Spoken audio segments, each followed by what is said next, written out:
নমস্কার, schooling YouTube চ্যানেলে সবাইকে স্বাগত। আজকে ক্লাস 2022-এর প্রিভিয়াস ইয়ারের কোশ্চেন পেপার। আজকে 3 নাম্বার ক্লাস। এর আগে দুটো ক্লাস হয়েছে, তো যারা দেখোনি তারা দেখে নেবে। এটা আমাদের 30 দিনের ফুল সিলেবাস রিভিশন ব্যাচ। কিন্তু টার্গেট আমাদের কি অঙ্কে 10-এ 10। ঠিক। আজকের কোট, নিজের উপর বিশ্বাস না এলে ঈশ্বরের উপর বিশ্বাস আসে না। তুমি পারবে, এটা আগে আনতে হবে যে আমি পারবো, আই ক্যান ডু ইট। এটা যতক্ষণ না আসবে তখন ঈশ্বরের উপর বিশ্বাস বিশ্বাস হবে না। তাই সবার আগে নিজের উপর বিশ্বাস আনো যে তুমি পারবে, তোমাকে পারতেই হবে। তো আজকে প্রথম কোশ্চেন দেখো, এগুলো জিএনএম এনএম 2022-এর শিফট 1 সেশন 1 যেটা, সেটা কোশ্চেন অ্যান্সার আজ ডিসকাস করবো। আজকে ফার্স্ট কোশ্চেন কি দেখো, কি বলেছে এখানে, সংখ্যাটা পড়ে নাও সবাই। যে 10% হারে কোনো টাকা 2 বছরের সরল সুদ ও চক্রবৃদ্ধি সুদের অনুপাত। কি দেওয়া আছে? 2 ইয়ার সিম্পল ইন্টারেস্ট সরল সুদ,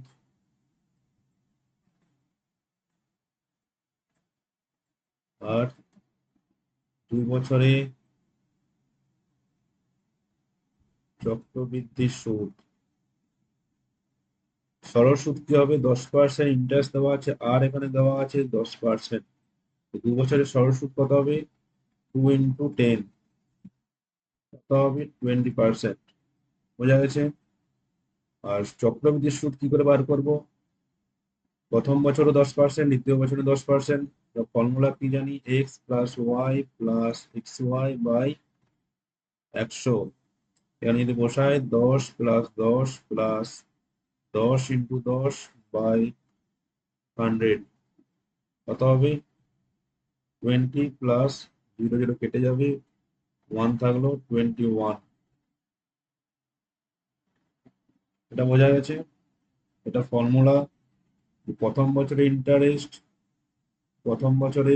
রেট অফ ইন্টারেস্ট, দ্বিতীয় বছরে রেট অফ ইন্টারেস্ট ওয়া যদি হয়, তো সেক্ষেত্রে চক্রবৃদ্ধি সুদ কত হয়?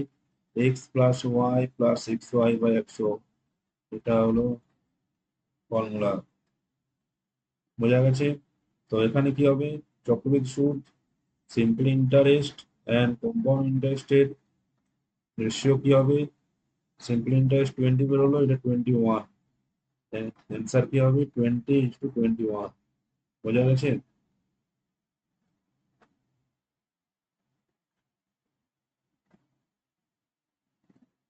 তো দেখে নাও, শর্টকাট প্রসেস এটা। শর্টকাট প্রসেসের ফর্মুলা x+y+xy/100।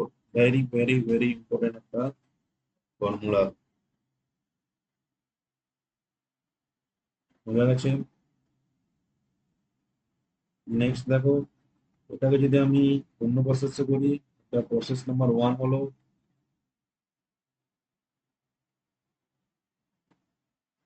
2 নম্বর প্রসেস,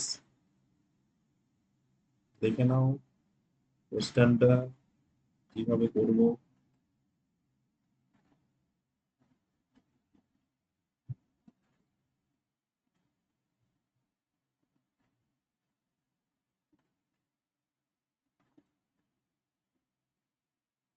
আমরা যদি বললাম যে 100 পি হলো তোমার 2 নম্বর প্রসেস, পি 100।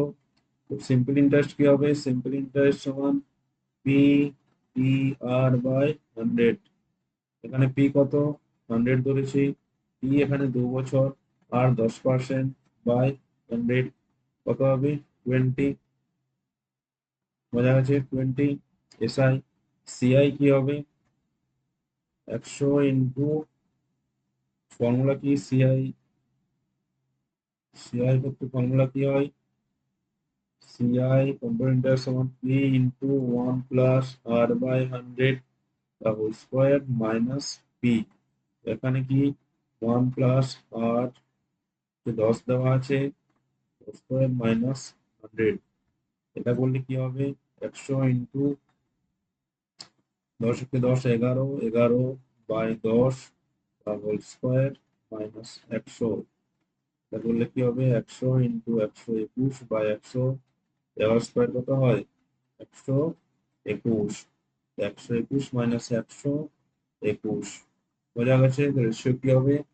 সিম্পল ইন্টারেস্ট আর কম্পাউন্ড ইন্টারেস্টের রেশিও 20 × 21, কি বোঝা গেছে?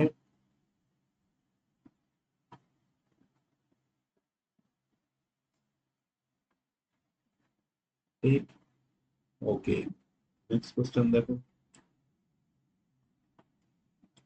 একটি সমকোণী ত্রিভুজাকৃতি বাগানে তিনটি বাহু সংলগ্ন তিনটি বর্গাকৃত পার্ক আছে।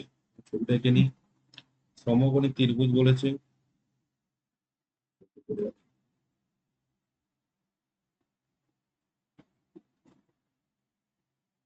সমকোণী ত্রিভুজ যার একটি কোণ 90 ডিগ্রি, ঠিক। এরপর কি বলেছে? তিনটি বাহু সংলগ্ন তিনটি বাহুতে একটি করে বর্গাকৃত পার্ক আছে। এটা একটা পার্ক আছে, এখানে একটা পার্ক আছে, এই বাহুটার একটা পার্ক আছে। বর্গাকৃত সবগুলো হচ্ছে বর্গাকৃত পার্ক। বলেছে ভূমি সংলগ্ন পার্ক দুটির ক্ষেত্রফল। ভূমি ত্রিভুজে ভূমি সংলগ্ন পার্ক দুটির ক্ষেত্রফল যথাক্রমে 400 এবং 225 বর্গমিটার হলে তবে সংলগ্ন পার্কটির ক্ষেত্রফল কত? ভূমি ও উচ্চতা, এখানে একটু যেতে ভুল আছে। ভূমি সংলগ্ন পার্ক ও উচ্চতা সংলগ্ন পার্ক দুটির ক্ষেত্রফল। ভূমি সংলগ্ন পার্কের এখানে বলেছে 400 বর্গমিটার, এটা হচ্ছে তোমার 225 বর্গমিটার। তবে অতিভুজ সংলগ্ন, যখন বাংলায় করেছি তখন মিস্টেক হয়ে গেছে। অতিভুজ সংলগ্ন পার্কটির ক্ষেত্রফল কত? বোঝা গেছে? এটা হচ্ছে বর্গক্ষেত্র, বর্গক্ষেত্রের ক্ষেত্রফল কি হয়? বর্গক্ষেত্রের ক্ষেত্রফল বাহু স্কয়ার, সবাই জানো। এখানে যদি এটা কত হবে? বাহু বাহু স্কয়ার সমান এ স্কয়ার সমান দেওয়া আছে 400, এ সমান কত হবে? 20, এটা হলো তোমার 20, এটা 125 কার বর্গ, 125 হলো স্কয়ার সমান দেওয়া আছে 225, এ সমান কত হবে? 15, এটা 15, এটা এই বাহুটা কত হবে? এটা আগের দিন যেটা বলেছিলাম পাইথাগোরাস ট্রিপলেটের মধ্যে এটা কি করে? 15, 20, 25, এটাও একটা পাইথাগোরাস ট্রিপলেট, পাইথাগোরাস ট্রিপলেট। এটা কি হবে? 25। তো এটার এই ক্ষেত্রফলটা কি হবে? 25 স্কয়ার। অতিভুজ সংলগ্ন ক্ষেত্রফল কি হবে? 25 স্কয়ার সমান 625। বোঝা গেছে? Option D. এটা এভাবে করতে পারো, এই দুটো জাস্ট যোগ হয়ে যায়। আমরা একটা পাইথাগোরাস থিওরেমটাই হলো এটা, যে এই বাহুটা স্কয়ার, যে একটা ত্রিভুজ আছে দেখা যাচ্ছে, ত্রিভুজ, পাইথাগোরাস থিওরেম যেটা পড়েছো তোমরা, সেখানে এভাবেই প্রমাণ করা হয়েছিল যে এই একটা ত্রিভুজ, এই একটা বাহু, এটা একটা ভূমি, এটা উচ্চতা, এটা অতিভুজ যদি হয়, এই বাহুটির উপর অঙ্কিত বর্গক্ষেত্রের ক্ষেত্রফল ভূমির উপর অঙ্কিত বর্গক্ষেত্রের ক্ষেত্রফল যোগফল সর্বদা অতিভুজের উপর অঙ্কিত বর্গক্ষেত্রের ক্ষেত্রফলের সাথে সমান। এটা হচ্ছে পাইথাগোরাসের বেসিক যেটা ফর্মুলা। বোঝা গেছে? অঙ্কটা কিছুই নেই, জাস্ট যোগ করে দিলেই হতো। কেউ এটা তার ডিটেলস প্রসেস। বোঝা গেছে? নেক্সট দেখো। একটি স্কুলে তিনটি শ্রেণীতে যথাক্রমে 50, 45, 40 এবং 40, ওই শ্রেণীতে ছাত্রদের বয়স যথাক্রমে 8, 10, 12। এখানে কি বলেছে দেখো, যে তিনটি শ্রেণীতে যেখানে 50 জন আছে, 50 জনের গড় বয়স দেওয়া আছে তোমার 8 বছর, 45 জনের গড় বয়স দেওয়া আছে 10 বছর, আর 40 জনের গড় বয়স দেওয়া আছে 12 বছর। বোঝা গেছে? তবে শ্রেণীটির একত্রে ছাত্রদের গড় বয়স কত? কি করব? এই দুটো গুণ করব। গড় সমান কি হয়? সবগুলোর যোগফল বাই নাম্বার অফ সংখ্যা। এখানে কি 50 জনের 8 বছর প্লাস 45 জনের 10 বছর প্লাস 40 জনের 12 বছর। এখানে কি হবে? 50 প্লাস 45 কতজন আছে টোটাল? এটা ঠিক। যদি করে কি হবে? 8 × 40, 400 প্লাস 450 প্লাস 4 × 48 বাই 5 যোগ করলে কি হবে? 5 9 13। এটা ইকুয়াল টু কি হবে? 0, 8 × 5 = 13, 3 হলো 1, 12 × 13 135। 5 দিয়ে যদি কাটি, 5 × 10 535, 5 × 10 530, 5 6 30। বোঝা গেছে? তো কত হচ্ছে? 266/27। 27 কে যদি আমি 10 দিয়ে গুণ করি, 27 × 10 270 হয়। তো 10-এর থেকে কম হবে। আর 27 × 9 করলে কি হবে? 3 63, 18, 24, 243। 9-এর থেকে বড়, 10-এর থেকে কম। এখানে কোন অ্যান্সারটা হবে? এটা হবে 9.85। তো আমরা করতেও যাব না, তোমার অ্যান্সারটা দরকার, তোমার এখানে এক্সাক্ট ভ্যালুটা দরকার নেই। যখনই বুঝে যাচ্ছ 10 আর 9-এর মধ্যে আছে, এবার করতে যাবো না ওটা। বোঝা গেছে? এটা তোমার শর্টকাট কি হয়?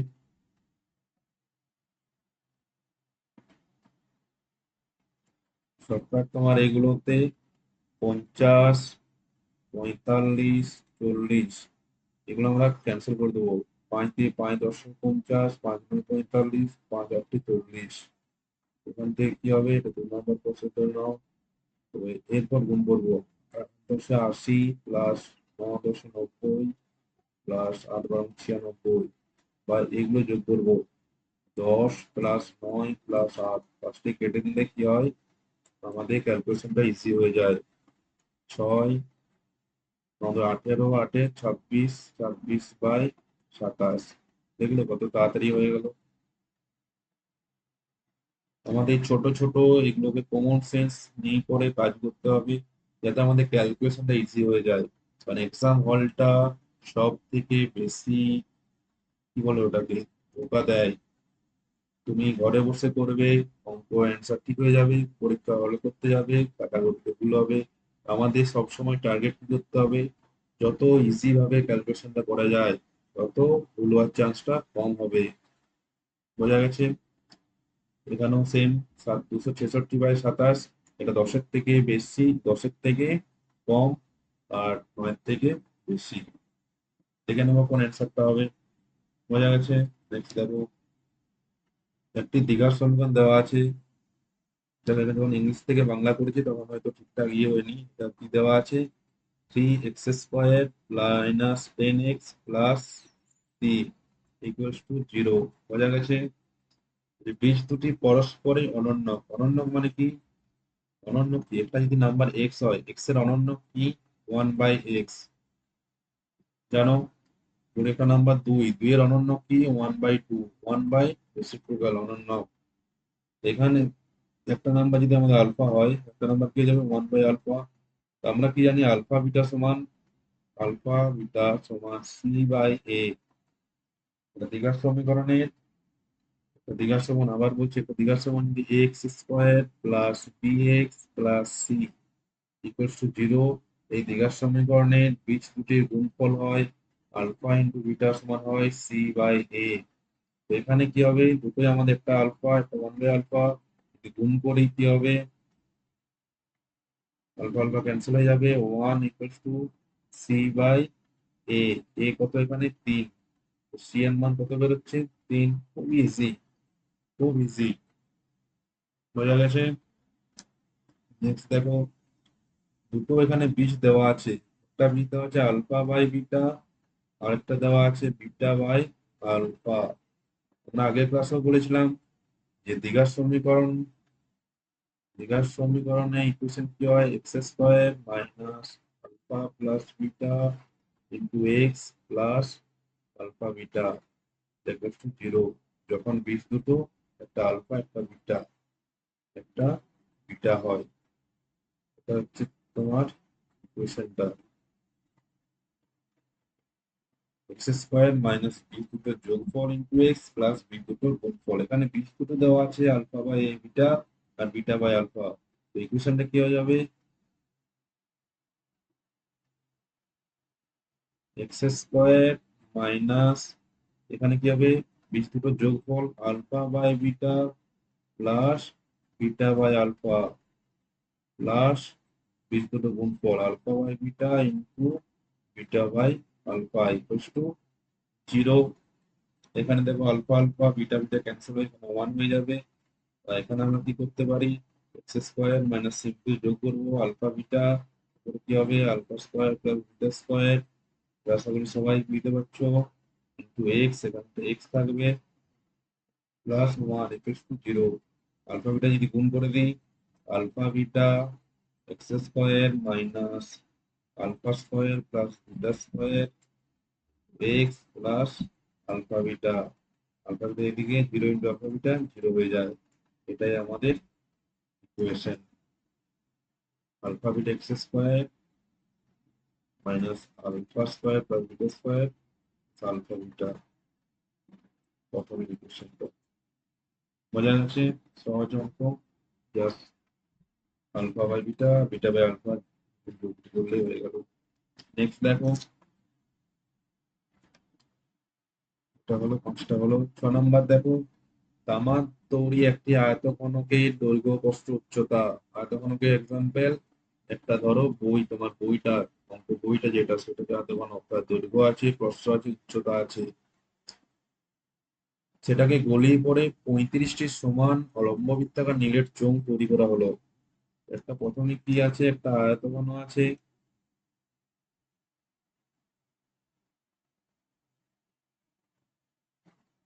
এটা দেওয়া আছে 15, দৈর্ঘ্য প্রস্থ দেওয়া আছে 11, কেউ দেওয়া আছে 8। এর আয়তন কি হবে, আয়তন দৈর্ঘ্য ইন্টু প্রস্থ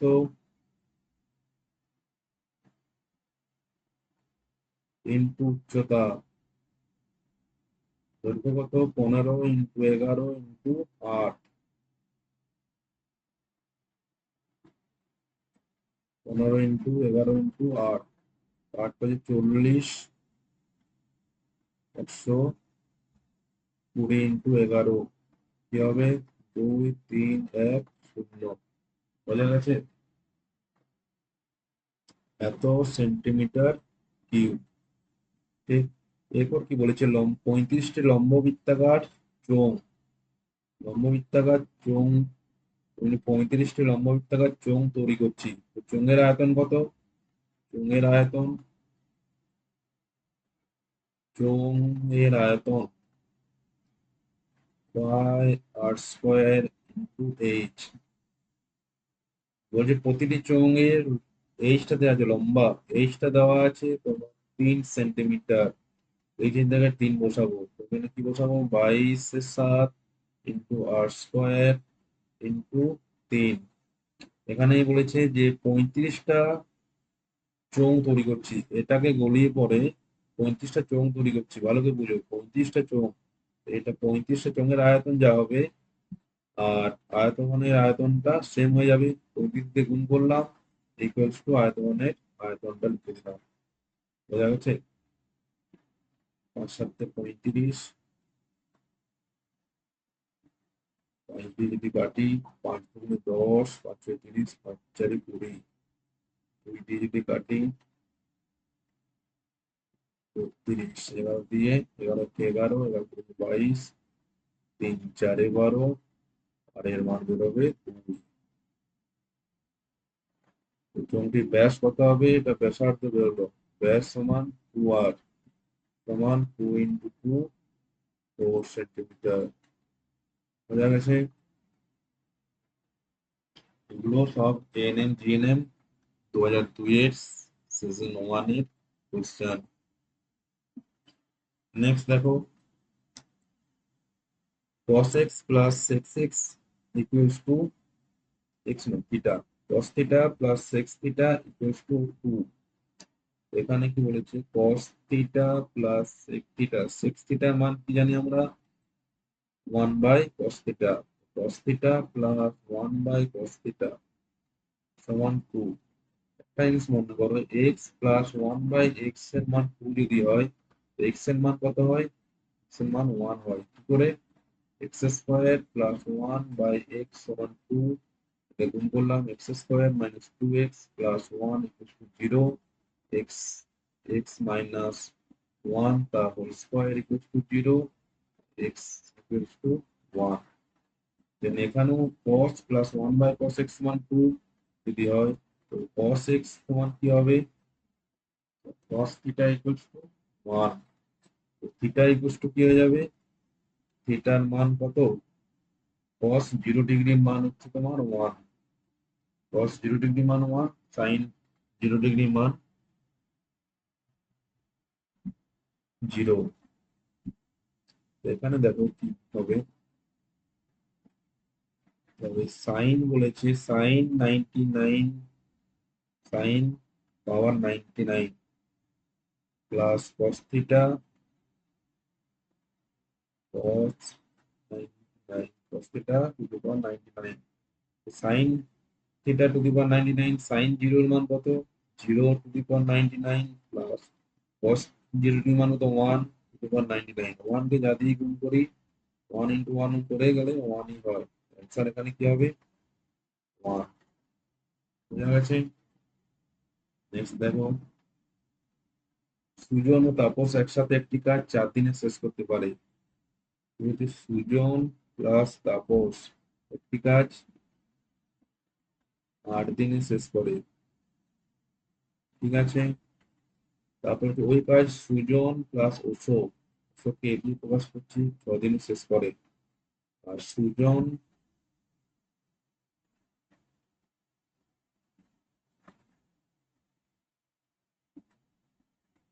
এটা হবে তোমার সুজন তাপস প্লাস অশোক হচ্ছে তপন,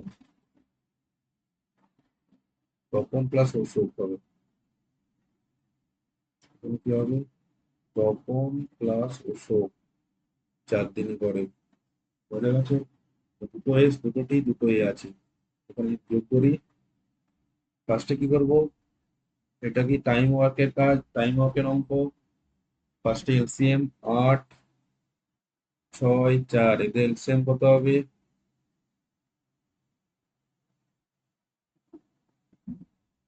24। এলসিএম কি করে করে? 4 3 2 যাবে, তো যাবে 2 দিয়ে, 2 2 4, 2 1 2, 3 2 6, 12, 12 দুগুণে 2 ইন্টু 2 ইন্টু 2 ইন্টু 3, 24। বোঝা গেছে? এখানে কি হবে? টোটাল কাজটা হলো তোমার 24, এখানে 24 যেটা বেরোচ্ছে, 24 হচ্ছে টোটাল কাজ, 24 ইউনিট। তো 8 দিনে করে 24টি কাজ, একদিনে করবে কত কাজ? 8 3 24, 1 ইউনিট, 1 ইউনিট 3 ইউনিট করবে। 6 দিনে করে 24, একদিনে কত করবে? 4 ইউনিট। 4 দিনে করে 24, একদিনে কত করবে? 6 ইউনিট। এগুলো সব কি বেরোলো? একদিনে বেরিয়েছে।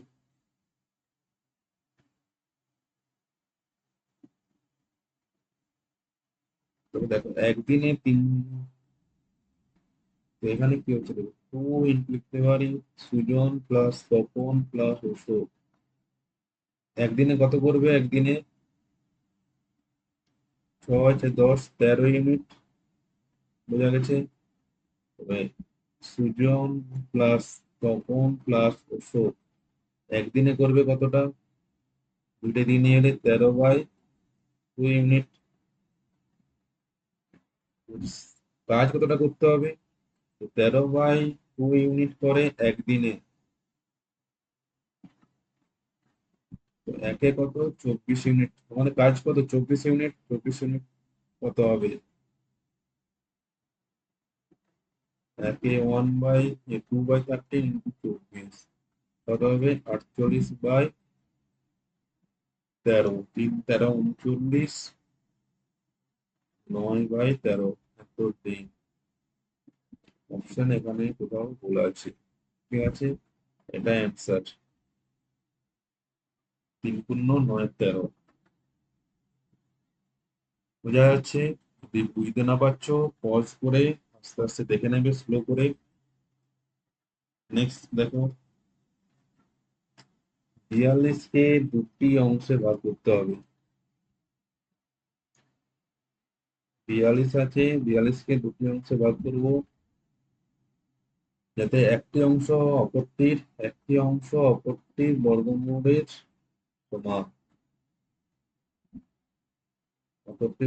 সমান, তো এখানে দেখো, যোগ করলে কি হবে? x+y=42 হতে হবে, আর x সমান y এর বর্গমূল হবে। এখানে কোশ্চেন অ্যান্সার দেখে বোঝা যাচ্ছে এটা বাদ দিয়ে অন্য কিছু হওয়া সম্ভব? 36-এর বর্গমূল 6 হয়, আর 6 আর 36 যোগ করলে 42 হয়। বাকি কোনোটা দেখতে পাচ্ছ? এখানে আমাদের x+y=42, x সমান y স্কোয়ার, y সমান x স্কোয়ার, এসব দরকার নেই। অ্যান্সার দেখবো, অ্যান্সারেই দেখে বোঝা যাচ্ছে এটা করতে আমার 2 সেকেন্ডও লাগা উচিত নয়, 2 সেকেন্ডের মধ্যে অ্যান্সার পেয়ে যাচ্ছ। নেক্সট দেখো, এটা একটা ভালো অঙ্ক, যে মাধব একটি ব্যাংকে 6% চক্রবৃদ্ধি হার সুদে, মাধব রাখছে কোথায়? মাধব রেখেছে ব্যাংকে কম্পাউন্ড ইন্টারেস্টে, চক্রবৃদ্ধি হার সুদে 10,000 টাকা।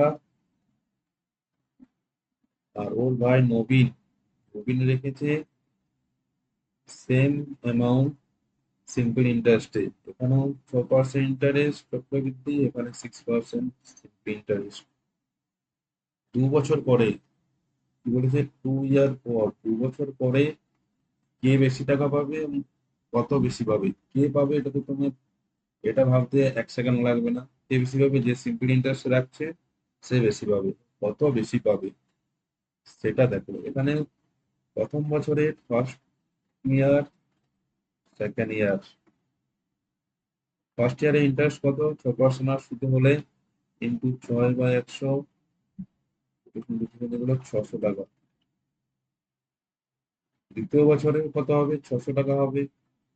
তো এর যে ইন্টারেস্ট, প্রথম বছর যেটা ইন্টারেস্ট, সেটা কি হয়ে যাবে? সেটার আবার কত ইন্টারেস্ট পাবে সেটা দেখবো, সেটাই বেশি পাবে। সিম্পল ইন্টারেস্টে কি হয়? ফার্স্ট ইয়ার, সেকেন্ড ইয়ার, দুটো বছরেই 600 টাকা, 600 টাকা, 1200 টাকা পাবে। যখন কম্পাউন্ড ইন্টারেস্ট, সুদের আবার সুদ, যে সুদটা প্রথম বছরে পেয়েছে 600, সেটা তার পরের বছর সুদ কত পাবে? সুদের আবার সুদ, এই যে 6% করি, 36 টাকা। তবে অ্যান্সার কত হবে? মাধব কত বেশি পাবে? 36 টাকা বেশি পাবে। বোঝা গেছে? ঠিক তো? দেখে নাও, সিম্পল ইন্টারেস্ট, সুদের সুদ, প্রথম বছরের সুদ 600 টাকা, দ্বিতীয় বছরের সুদ 600 টাকা। প্রথম বছরে যে 600 টাকা পেয়েছিলাম, এটা কিসের জন্য? এটা হচ্ছে 10,000-এর জন্য। আর যে 600 টাকা যেমন ব্যাংকে অ্যাকাউন্টে ঢুকেছে, তার আবার সুদ পাবো না, সেইটার সুদটা কত? 36 টাকা। তো এখানে কত হয়ে যাবে? 1236 টাকা। আর এখানে সিম্পল ইন্টারেস্ট কত হবে? 1200 টাকা। তো মাধব 2 বছর পর সুদ পাবে 1236 টাকা, আর নবীন পাবে 1200 টাকা। বোঝা গেছে? Thank you. আজকে ক্লাস ছিল 2022-এ সেশন 1-এর কোশ্চেন। যদি ভিডিওটা ভালো লেগে থাকে লাইক করে দেবে, কমেন্ট করবে, কোথাও যদি কোনো প্রবলেম আছে, কোনো যদি বুঝতে না পেরেছো, আমি তোমাদের শর্ট ভিডিও করে সেটা বুঝিয়ে দেবো। এরপর তোমাদের কোন চ্যাপ্টার পড়াতে হবে সেটা আমাকে একটু কমেন্টে লিখবে, আমি সেরকম ক্লাস সেট করব। আর আরো ভিডিও পাওয়ার জন্য চ্যানেলটাকে সাবস্ক্রাইব করে দেবে। ধন্যবাদ। সবাই ভালো থেকো, সুস্থ থাকো, প্রিপারেশন কন্টিনিউ করতে থাকো। ঠিক, আজকে এই পর্যন্তই থাক। দেখা হবে নেক্সট সেশন, নেক্সট ক্লাসে।